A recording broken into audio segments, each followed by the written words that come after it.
اعوذ باللہ من الشیطان الرجیم بسم اللہ الرحمن الرحیم ومن اظلم ممن منع مساجد اللہ ان یذکر فیہا اسمہ وسعى فی خرابها اولئک ما کان لهم ان يدخلوا الا خائفین لهم فی الدنیا خزی ولهم فی الآخرۃ عذاب عظیم۔ اس سے پہلے یہود اور نصارہ دونوں کے آپس میں اختلافات کا ذکر تھا کہ یہودی کہتے تھے کہ عیسائیوں کا کوئی مذہب نہیں، ان کے مذہب کی کوئی بنیاد نہیں، اور عیسائی کہتے تھے کہ یہود کا کوئی یعنی کہ بنیاد نہیں، ایسے اپنی طرف سے باتیں کرتے ہیں، حالانکہ یہ دونوں مذاہب جو آسمانی تھے۔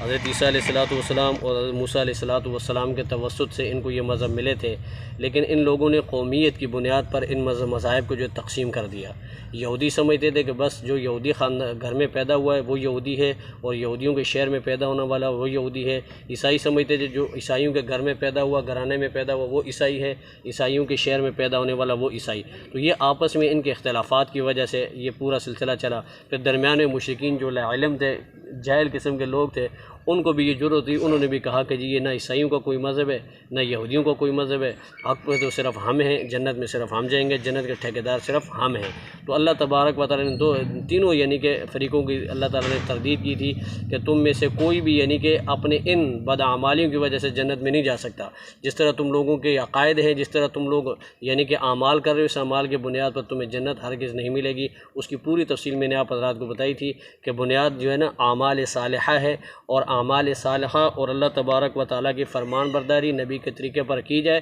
تو یہ اصول جنت کا ذریعہ ہے، اور اصول جنت کا یہ ذریعہ بھی نہیں، اصول جنت کا ذریعہ اللہ تبارک و تعالیٰ کا فضل ہے۔ جب اللہ کا فضل بندے کو شامل حال ہوگا تو جنت ملے گی، ورنہ نہیں۔ تو آج کا جو سبق ہے وَمَنْ أَظْلَمُ مِمَّنْ مَنَعَ مَسَاجِدَ اللَّهِ، اس کی آیت کے شان نزول کے اندر دو روایتیں ہیں۔ ایک حضرت عبداللہ ابن عباس رضی اللہ تعالیٰ عنہ کی روایت ہے، وہ فرماتے ہیں کہ زمانہ اسلام سے پہلے یہودیوں نے حضرت یحییٰ علیہ السلام کو ذبح کر کے شہید کر دیا۔ یحییٰ علیہ السلام حضرت زکریا علیہ السلام کے بیٹے تھے اور بہت بڑے نبی تھے، تو انہوں نے یہودیوں نے بدبختوں نے نبیوں کے ساتھ، چونکہ یہ حسد کرتے تھے، نبیوں کے ساتھ دشمنی تھی، تو انہوں نے حضرت یحییٰ علیہ السلام کو شہید کر دیا۔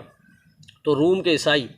انہوں نے جو ہے عراق کے مجوسی بادشاہ کے ساتھ مل کر، اپنے بادشاہ تیتوس کے ساتھ مل کر یہودیوں کے اوپر حملہ کیا، شام کے جتنے بھی یہودی تھے سب کو مار ڈالا، ختم کر دیا، اور بیت المقدس کے اندر جا کر انہوں نے جو ہے نجاست پھینکی، اور وہاں خنزیر کو پھینکا، یعنی گند کیا گیا، اور اس بیت المقدس کو جو ہے ویران کر دیا، یعنی بیت المقدس جو مسجد تھی اس کو بالکل ویران کر دیا، اور اس کے اوپر بالکل پابندی لگا دی کہ کوئی بھی اندر نہیں جائے گا۔ یہ نبی کریم علیہ السلام کے زمانے تک یہی مسجد بیت المقدس جو یہ ویران رہی، اور پھر حضرت عمر رضی اللہ تعالیٰ عنہ نے ان کو یعنی کہ دوبارہ فتح کیا بیت المقدس کو، اور پھر دوبارہ یہ مسلمانوں کے ہاتھ میں آئی، اور پھر کافی عرصے تک مسلمانوں کے قبضے میں رہی، پھر دوبارہ جو ہے یہ عیسائیوں کے ہاتھ میں چلی گئی۔ اس کے اوپر تقریباً 100 سال یورپ کے عیسائیوں نے پھر دوبارہ قبضہ کر لیا اور ان کے ہاتھ میں چلی گئی۔ پھر جو ہے حضرت صلاح الدین ایوبی رحمۃ اللہ علیہ 6ٹی صدی میں جو ہے حضرت صلاح الدین ایوبی رحمۃ اللہ علیہ نے دوبارہ اس مسجد کو آزاد کرایا، بیت المقدس کو، اور آج دوبارہ پھر یہ مسجد بیت المقدس جو ہے یہ منتظر ہے کہ دوبارہ کوئی صلاح الدین ایوبی آ جائے، دوبارہ کوئی فاروق اعظم آئے اور اسے آزاد کرائے، ٹھیک ہے نا جی۔ تو یہ پورا یعنی کہ صورت کے جو آیتیں ہیں ان کے اندر یہی بتایا جا رہا ہے کہ تم تو اتنے بدبخت لوگ ہو، تم کہتے ہو کہ ہم جنت ہیں، ہم جنت کے ٹھیکیدار ہیں، تمہارا کارنامہ تو یہ ہے، ایک طبقے نے نبی کو شہید کیا اور دوسرے طبقے نے یعنی کہ ان کی دشمنی میں آ کے بیت المقدس اللہ کے گھر کو ویران کر دیا، ٹھیک ہے۔ ان کے اللہ کے گھر کے ساتھ کیا دشمنی ہے؟ آپ کو دشمنی کسی فرد سے ہو سکتی ہے، کسی افراد سے ہو سکتی ہے، کسی شخص سے ہو سکتی ہے، لیکن اللہ کے گھر سے کیا دشمنی تھی؟ انہوں نے اللہ کے گھر کو ویران کر دیا، اور اس کے اندر نماز پڑھنے پہ پابندی لگا دی، ہر قسم کی عبادات پہ پابندی لگا دی۔ دوسری روایت یہ ہے جو حضرت ابن زید رضی اللہ تعالیٰ عنہ کی روایت ہے، وہ فرماتے ہیں کہ اس آیت کا مصداق مشرکین مکہ ہے۔ مشرکین مکہ جنہوں نے نبی کریم علیہ السلام کو، آپ علیہ السلام جب مکہ سے ہجرت کر کے مدینہ چلے گئے، اور پھر مدینہ سے آپ صلی اللہ علیہ وسلم نے اپنے 1400 جان نثاروں کے ساتھ حرم شریف یعنی کعبۃ اللہ کی زیارت کا ارادہ کیا، اور وہاں سے آپ صلی اللہ علیہ وسلم چل دیے۔ یہ سن 6 ہجری کا واقعہ ہے۔ آپ علیہ السلام مقام حدیبیہ میں جب پہنچے تو وہاں پہ مشرکین نے آپ صلی اللہ علیہ وسلم کو روک دیا کہ آپ جی بیت اللہ کی نہ زیارت کر سکتے ہیں، نہ مسجد حرم شریف کے اندر داخل ہو سکتے ہیں۔ تو آپ صلی اللہ علیہ وسلم فرمایا بھائی کیوں، یہ تو ایسا مقام ہے، مقام عتیق ہے، یہ بیت العتیق ہے، یہ تو آزاد ہے، اس کے اندر آپ پابندی کیوں لگا رہے ہو؟ کہا کہ نہیں، آپ نے جو ہے بدر کے اندر ہمارے کسی نے کہا جی ہمارے چاچا کو مارا، کسی نے کہا ہمارے باپ کو مارا، کسی نے بھائی کر کہا کہ آپ لوگ جو ہے قاتل ہیں، ٹھیک ہے، نعوذ باللہ۔ تو پھر یعنی کہ انہوں نے کہا کہ جی آپ اس دفعہ تو نہیں آ سکتے، البتہ معاہدہ ہوا، حضرت عثمان رضی اللہ تعالیٰ کو آپ نے سفیر بنا کر بھیجا تھا، اور حضرت عثمان کے ساتھ چونکہ حضرت عثمان کو بھی پھر ان لوگوں نے پکڑ لیا، گرفتار کر لیا تھا۔ پھر بعد میں یہ بڑے مشہور واقعہ ہے کہ جب حضرت عثمان کی شہادت کا آپ کو پتہ چلا تو آپ نے بیعت رضوان جس کو کہتے ہیں وہ لی، صحابہ کرام سے موت پہ بیعت لی کہ حضرت عثمان کا بدلہ لینا ہے۔ بہرحال تو وہ بات جو ہے حقیقت نہیں تھی اس میں کہ حضرت عثمان شہید نہیں ہوئے تھے۔ پھر حضرت عثمان جب واپس آ گئے تو اس معاہدے کے تحت کہ جی آپ اس سال عمرہ نہیں کر سکتے، آئندہ سال کیجیے گا۔ تو آپ علیہ الصلوۃ والسلام وہاں سے رنجیدہ حالت میں صحابہ کرام، وہ پورا معاہدہ جو ہے وہ پورے ایک لمبی تفصیل ہے، تو آپ صلی اللہ علیہ وسلم وہاں سے واپس لوٹ گئے۔ تو یہ اس آیت کا مصداق مشرکین مکہ بھی ہیں، اور عام جمہور مفسرین فرماتے ہیں کہ یہ آیت جو عموم پر دلالت کرتی ہے، یہ عمومی مسئلہ ہے، اس سے ہر وہ شخص مراد ہے جو اللہ کی مسجدوں کو، اللہ کے گھروں کو ویران کرنے کا ذریعہ بنتا ہے، یا کوئی ایسے ذرائع پیدا کر دیتا ہے جس سے اللہ کے گھر ویران ہو جائیں، ٹھیک ہے۔ مثال کے طور پہ یا تو وہ صراحتاً کہتا ہے جی آپ اس مسجد میں نماز نہیں پڑھ سکتے، ایک طریقہ یہ۔ دوسرا طریقہ یہ ہے کہ مسجد کے اندر ہنگامہ شروع کر دے، جب بھی آتے مسجد میں لڑائی فساد ہوتے ہیں، اس سے بھی نمازی جو ہے اس مسجد سے کٹ جاتے ہیں، نماز پڑھنے نہیں آتے۔ تیسرا یہ ہے کہ جناب کتے وغیرہ پالے ہوئے ہیں، ٹھیک ہے، وہ کتے کھلے چھوڑ دیے، نمازی اس سے بھی گھبرا کر نماز کے لیے نہیں آتے۔ چوتھا طریقہ یہ ہے کہ مسجد کے اندر آنے کے بعد وہاں پہ جو ہے یعنی کہ دنیاوی گفتگو کریں یا آپس میں گالم گلوچ اس قسم کی یعنی فسادی باتیں کریں جس سے نمازی کترانے لگے اور نمازی مسجد میں نماز پڑھنے سے رک جائیں۔ اور علماء نے، فقہاء کرام نے لکھا ہے کہ نمازی جب نماز پڑھ رہا ہو تو اس حالت میں ذکر بالجہر اور تلاوت بالجہر کرنا بھی جائز نہیں ہے۔ یہ بھی یعنی کہ مسجد کے خرابی کے اندر آتا ہے کہ اگر مثال کے طور پہ ایک شخص نماز پڑھ رہا ہے، میں یہاں پہ جناب بڑے خوشی اور خصوص سے جناب بڑے سدیش کی جو ہے آواز کے اندر قرات شروع کر دوں اونچی آواز سے، تو یہ بھی جائز نہیں ہے۔ ہاں اگر نمازی کوئی بھی نہ ہو، کوئی بھی نماز نہ پڑھ رہا ہو تو پھر ذکر بالجہر بھی جائز ہے اور تلاوت بالجہر بھی کرنا جائز ہے۔ لیکن اگر کوئی نماز پڑھ رہا ہے، نماز کے حالت میں ایسا ہوگا تو یہ تمام مسجد کی خرابی کے اس میں آئے گا، مسجدوں سے منع کرنے کے زمرے میں آئے گا، اور اس میں یعنی کہ تمام وہ چیزیں شامل ہیں، جتنے بھی یعنی ذرائع ہیں وہ تمام شامل ہیں۔ کہ مثال کے طور پہ یہاں مسجد میں نماز ہو رہی ہے، وہ سامنے شادی حال بنا ہے، وہاں گانے ہو رہے ہیں، ٹھیک ہے، ڈھول بج رہے ہیں اونچی آواز سے، اب یہاں نمازی بیچارہ وہ ٹھیک ہے نا جناب ادھر سے وہ سورہ فاتح شروع کرتا ہے، ادھر ڈھول کے جو ہے تھباک اس کے کانوں میں پڑتی ہے، وہ بیچارہ سورہ فاتح بھول جاتا ہے۔ تو یہ بھی اس چیز کے اندر داخل ہے۔ آج ہماری مساجد کے اندر بھی یہی ہو رہا ہے، ٹھیک ہے نا جناب۔ اب نماز پڑھ رہے ہیں، کوئی تو یا الگ بیٹھ کے گپیں لگا رہے ہوں گے، کوئی ادھر کھڑا ہوگا، کوئی ادھر کھڑے ہوئے ہیں، کوئی یہاں کھڑے ہوئے ہیں۔ تو یہ اس چیز سے اپنے آپ کو ہم بچائیں کہ جب ہم نے اللہ تبارک و تعالیٰ کے لیے یہ وقت نکالا ہے کہ جی یہ میں وقت جو ہے اللہ کی عبادت کرنے کے لیے جا رہا ہوں، تو ہمیں چاہیے کہ اللہ تعالیٰ نے ہمیں اگر یہ فضیلت عطا فرمائی ہے کہ میں مسجد میں پہلے آ گیا تو میں پہلی صف میں جا کر بیٹھ جاؤں اور سبحان اللہ الحمدللہ ولا الہ الا اللہ واللہ اکبر اس کا وظیفہ پڑھوں۔ اگر یہ نہیں ہو سکتا تلاوت کے قرآن پاک کروں، اگر یہ بھی نہیں ہو سکتا تو میں نوافل شروع کر لوں، یہ بھی نہیں ہو سکتا تو میں خاموشی سے بیٹھ جاؤں، ٹھیک ہے۔ پہلی صف کی یعنی جو فضیلت ہے وہ تب ملے گی جب آپ پہلی صف کے اندر بیٹھ جائیں گے۔ ہمارے ہاں یہ ہوتا ہے کہ جناب کوئی بھی ہے، دو بندے بس، کوئی وہاں کھڑے گپ لگا رہا ہوگا، کوئی ادھر بیٹھ کے گپ لگا رہے ہیں، کوئی وہاں کھڑے ہو گئے۔ تو اس چیز سے اپنے آپ کو بچائیں۔ یہ مسجد کی خرابی کے اندر شامل ہے کہ مسجد کو یعنی کہ آپ ویران کر رہے ہو، اور اس سے بہت سارے نمازی اکتا جاتے ہیں کہ یار میں وہاں تو نماز پڑھنے جاتا ہوں، لوگ پیچھے بات کر رہے ہوتے ہیں، ٹھیک ہے جناب، بچے بھاگ رہے ہوتے ہیں، یہ ہو رہا ہوتا ہے، وہ ہو رہا ہوتا ہے۔ تو ان تمام چیزوں سے ہم نے اپنے آپ کو بچانا ہے۔ یہ جو آیت ہے یہ سب چیزوں کو شامل ہے۔ اس کے اگرچہ اس وقت یعنی کہ مخاطب یہود و نصارہ تھے، مشرکین تھے، لیکن قرآن کریم جو بھی خطاب کرتا ہے وہ عمومی ہوتا ہے، خاص نہیں ہوتا، کسی خاص طبقے کے لیے نہیں ہوتا، وہ عام ہوتا ہے کہ جتنے بھی یعنی کہ قرآن کو ماننے والے ان سب کے لیے وہ خطاب ہے۔ تو آج کے سبق کے اندر یہی بتایا جا رہا ہے۔ پھر درمیان میں وَلِلَّهِ الْمَشْرِقُ وَالْمَغْرِبُ، یہاں درمیان میں جو دوسری آیت ہے اس کا جو شان نزول ہے اس کے متعلق بھی 3 روایتیں آتی ہیں۔ ایک روایت تو یہ ہے کہ اللہ کے نبی صلی اللہ علیہ وسلم ایک مرتبہ جو ہے اونٹنی پر بیٹھے ہوئے تھے اور آپ صلی اللہ علیہ وسلم نوافل پڑھ رہے تھے، اونٹنی کے اوپر بیٹھے نوافل آپ صلی اللہ علیہ وسلم نے نیت لیے۔ اب اونٹنی جو ہے کبھی ادھر جا رہی ہے، کبھی ادھر جا رہی ہے، کبھی یہاں رخ کر رہی ہے، کبھی وہاں رخ کر رہی ہے۔ تو اللہ کے نبی صلی اللہ علیہ وسلم کے دل میں خیال پیدا ہوا تو اللہ نے قرآن اتارا وَلِلَّهِ الْمَشْرِقُ وَالْمَغْرِبُ، ٹھیک ہے، مشرق اور مغرب ساری جہتیں اللہ کی ہیں، ساری سمت اللہ کی ہیں۔ فَأَيْنَمَا تُوَلُّوا فَثَمَّ وَجْهُ اللَّهِ، آپ جس طرف بھی منہ کر کے نماز پڑھیں گے، اللہ کی عبادت کریں گے، اللہ تبارک و تعالیٰ وہاں موجود ہوں گے۔ ٹھیک ہے، تو آپ یعنی کسی ایک جہد کے ساتھ آپ کو وہ نہ کریں۔ ایک روایت یہ، دوسری روایت یہ کہ صحابہ کرام ایک سفر میں تھے جہاد میں، رات کا وقت تھا اور نماز کا ٹائم ہوا، تو صحابہ کرام نے اپنی طرف سے کوشش کی کہ بھائی اس قبلہ کی سمت ہمیں پتہ چل جائے، تو اس وقت ان کو پتہ نہیں چلی، تو بہرحال انہوں نے تحری کر کے اپنے یعنی کہ تخمینے کے مطابق نماز ادا کر لی، اور صبح جب آپ صلی اللہ علیہ وسلم کے پاس آئے تو آپ صلی اللہ علیہ وسلم کے اوپر یہ آیت نازل ہوئی۔ ایک روایت یہ، اور ایک روایت میں آتا ہے کہ آپ علیہ الصلوۃ والسلام نے جب آپ مدینہ منورہ گئے اور وہاں پہ چونکہ پہلے بیت المقدس کی طرف منہ کر کے نماز پڑھتے تھے، اور پھر تحویل قبلہ کا حکم نازل ہوا اور آپ صلی اللہ علیہ وسلم کو حرم شریف کی طرف منہ کر کے بیت اللہ کی طرف منہ کر کے نماز پڑھنے کا حکم دیا گیا، تو یہود نے کہا کہ عجیب ہے، عجیب دین ہے ان کا۔ پہلے تو یعنی کہ بیت المقدس کی طرف منہ کر کے نماز پڑھتے تھے، اب وہاں سے اپنا منہ یعنی کہ اپنا قبلہ بھی تبدیل کر دیا، تو اللہ نے قرآن اتارا کہ وَلِلَّهِ الْمَشْرِقُ وَالْمَغْرِبُ، مشرق اور مغرب یہ سارے اللہ کے ہیں۔ کبھی اللہ تبارک و تعالیٰ جو بیت المقدس کی طرف منہ کر کے نماز پڑھنے کا حکم دیتا ہے، اور کبھی اللہ تعالیٰ اس کو تبدیل کر دیتا ہے۔ اللہ تعالیٰ احکم الحاکمین ہے، اللہ تعالیٰ کو کون پوچھ سکتا ہے؟ تو ان دونوں آیتوں کا یہ جو ہے آج کا یعنی کہ اس کا وہ خلاصہ یہ ہے۔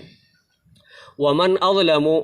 اور اس شخص سے بڑا ظالم کون ہوگا، ممن منع مساجد اللہ، جو منع کرتا ہے اللہ کے گھروں سے، مساجد سے، ان یذکر فیہا اسمہ، کہ اس کے اندر جو ہے اللہ کا ذکر ہو، ٹھیک ہے، وسعی فی خرابہا، اور وہ کوشش کرتا ہے اس مسجد کی ویرانی کی، مساجد کی ویرانی کی کوشش کرتا ہے کہ کسی یہ مسجدیں ویران ہو جائیں، ٹھیک ہے، مختلف قسم کے ذرائع استعمال کر کے مسجدوں کو ویران کرنے کی کوشش کرتا ہے۔ فرمایا کہ اولئک ما کان لہم، ان لوگوں کے لیے لائق تھا کہ یہ لوگ جب ان گھروں میں داخل ہوتے تو الا خائفین، ڈرتے ہوئے داخل ہوتے، اپنے دل کے اندر خوف کرتے ہوئے داخل ہوتے، لیکن ان لوگوں نے یہ نہیں کیا، ٹھیک ہے۔ یہ اگر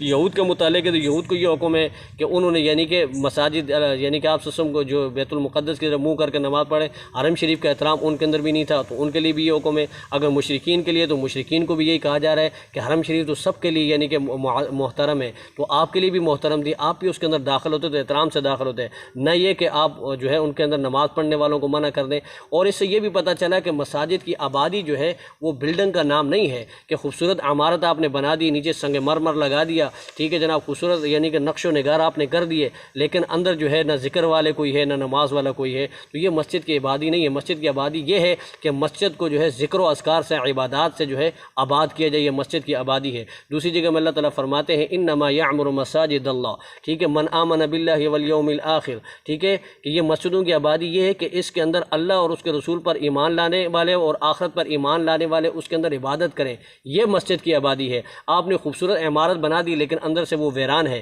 ٹھیک ہے، نمازی نہیں ہے، ذکر کرنے والا کوئی نہیں، عبادت کرنے والا کوئی نہیں، تو یہ مسجد کی آبادی نہیں، یہ مسجد کی ویرانی ہے۔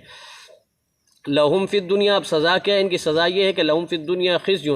دنیا کے اندر بھی ان کی رسوائی ہوگی، یہ ذلیل ہوں گے، ولہم فی الآخرۃ عذاب عظیم، اور آخرت میں ان کے لیے بڑا عذاب ہے۔ وللہ المشرق والمغرب، اے میرے محبوب صلی اللہ علیہ وسلم، آپ جس طرف میں منہ کر کے نماز پڑھیں، اگر یہ مشرکین آپ کو بیت اللہ کے اندر نماز پڑھنے کے لیے نہیں چھوڑ رہے، یا یہ آپ کو بیت اللہ کے اندر ہی نہیں چھوڑ رہے، تو آپ جس طرف میں منہ کر کے نماز پڑھیں گے ہماری یعنی کہ ہم اس طرف موجود ہوں گے۔ اب یہاں ایک سوال ہوتا ہے، وہ سوال یہ ہے کہ کوئی بھی یعنی کہ کافر یہ سوال کر سکتا ہے، بت پرست یہ سوال کر سکتا ہے کہ مسلمانوں تم ہمیں کہتے ہو کہ تم لوگ بت کی پوجا کرتے ہو، ٹھیک ہے نا جی، اور تم لوگ بھی تو بیت اللہ کی پوجا کر رہے ہو نا۔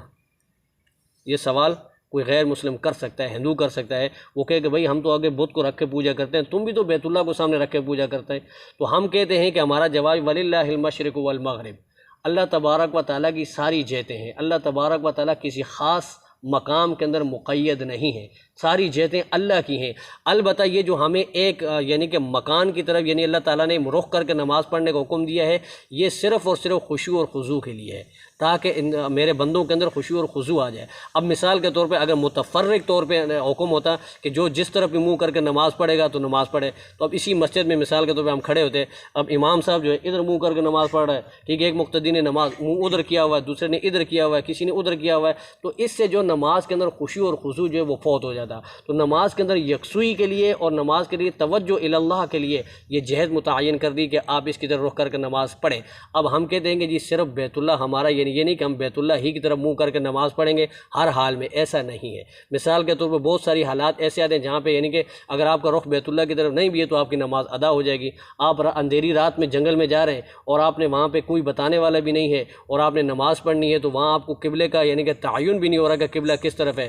تو وہ آپ تحری کر کے آپ نماز پڑھ لیں۔ آپ نے نماز پڑھ لی، بعد میں آ کے پتہ چلا کہ میاں آپ تو ادھر رخ کر کے نماز پڑھ رہے ہو، قبلہ تو ادھر ہے، تو آپ کو اس نماز کے دہرانے کی ضرورت بھی نہیں، وہ آپ کی نماز ہو گئی۔ یا مثال کے طور پہ کوئی بیمار ہے، وہ بیماری ایسا ہے کہ وہ اپنی کروٹ یعنی کہ قبلے کی طرف یا اپنا رخ قبلے کی طرف نہیں کر سکتا، وہ جس طرف پڑا وہ اسی طرح وہ نیت کر کے نماز پڑھ لے، اس کی نماز ہو جائے گی، ٹھیک ہے۔ اور اسی طرح مثال کے طور پہ ایسی سواری پر بیٹھا ہوا ہے، کشتی کے اندر جا رہا تھا، کشتی ٹوٹ کے تختے پہ بیٹھا ہوا ہے، اب اس تختے کے اوپر اس نے نماز نیت لی، ٹھیک ہے نا جی۔ اب اگر وہ مثال کے طور پہ قبلے کا تعین کرتا ہے تو ڈوبنے کا خطرہ بھی اور بہت سارے مسائل ہیں، تو اس کے لیے کوئی قبلے کے تعین کی ضرورت نہیں، وہ جس طرف منہ کر کے نماز پڑھے گا اس کی نماز ہو جائے گی۔ اسی طرح دوسری سواریوں پہ بیٹھ کے نوافل نماز تو عام سواری پر، جیسے مثال گدھا ہے، گھوڑا ہے، اونٹ ہے، اس پر بیٹھ کر پڑھنے کی اجازت ہے، وہ جس طرف بھی رخ کرے گی نوافل نماز ہو جائے گی۔ البتہ فرائض کے اندر یہ ہے کہ فرائض کے لیے قبلے کا تعین کرنا، اگر آپ مقام پر ہیں اور آپ کے لیے کوئی ایسا مسئلہ نہیں ہے، کوئی یعنی کہ مجبوری نہیں ہے، تو آپ قبلے کا تعین کریں گے اور نماز پڑھیں گے، تب نماز ہوگی، ورنہ نماز دوبارہ اعادہ کرنا پڑے گا۔ یہ اس وقت ہے کہ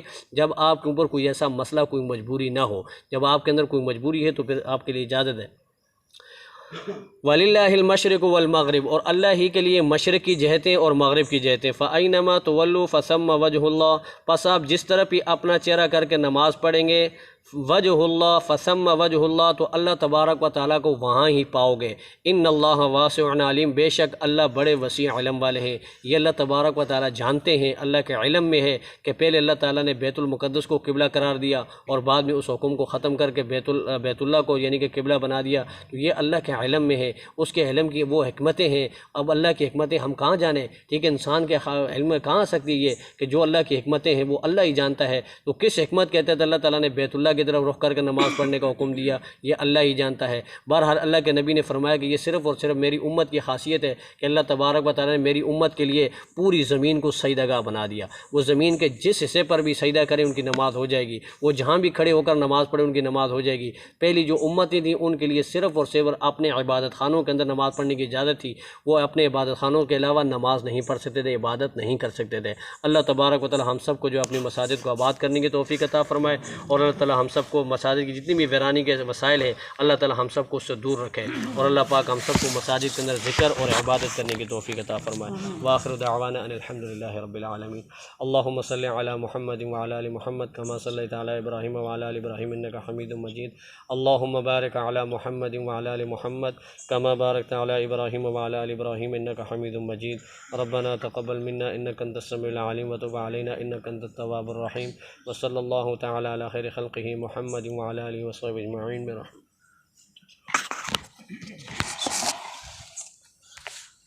اللہ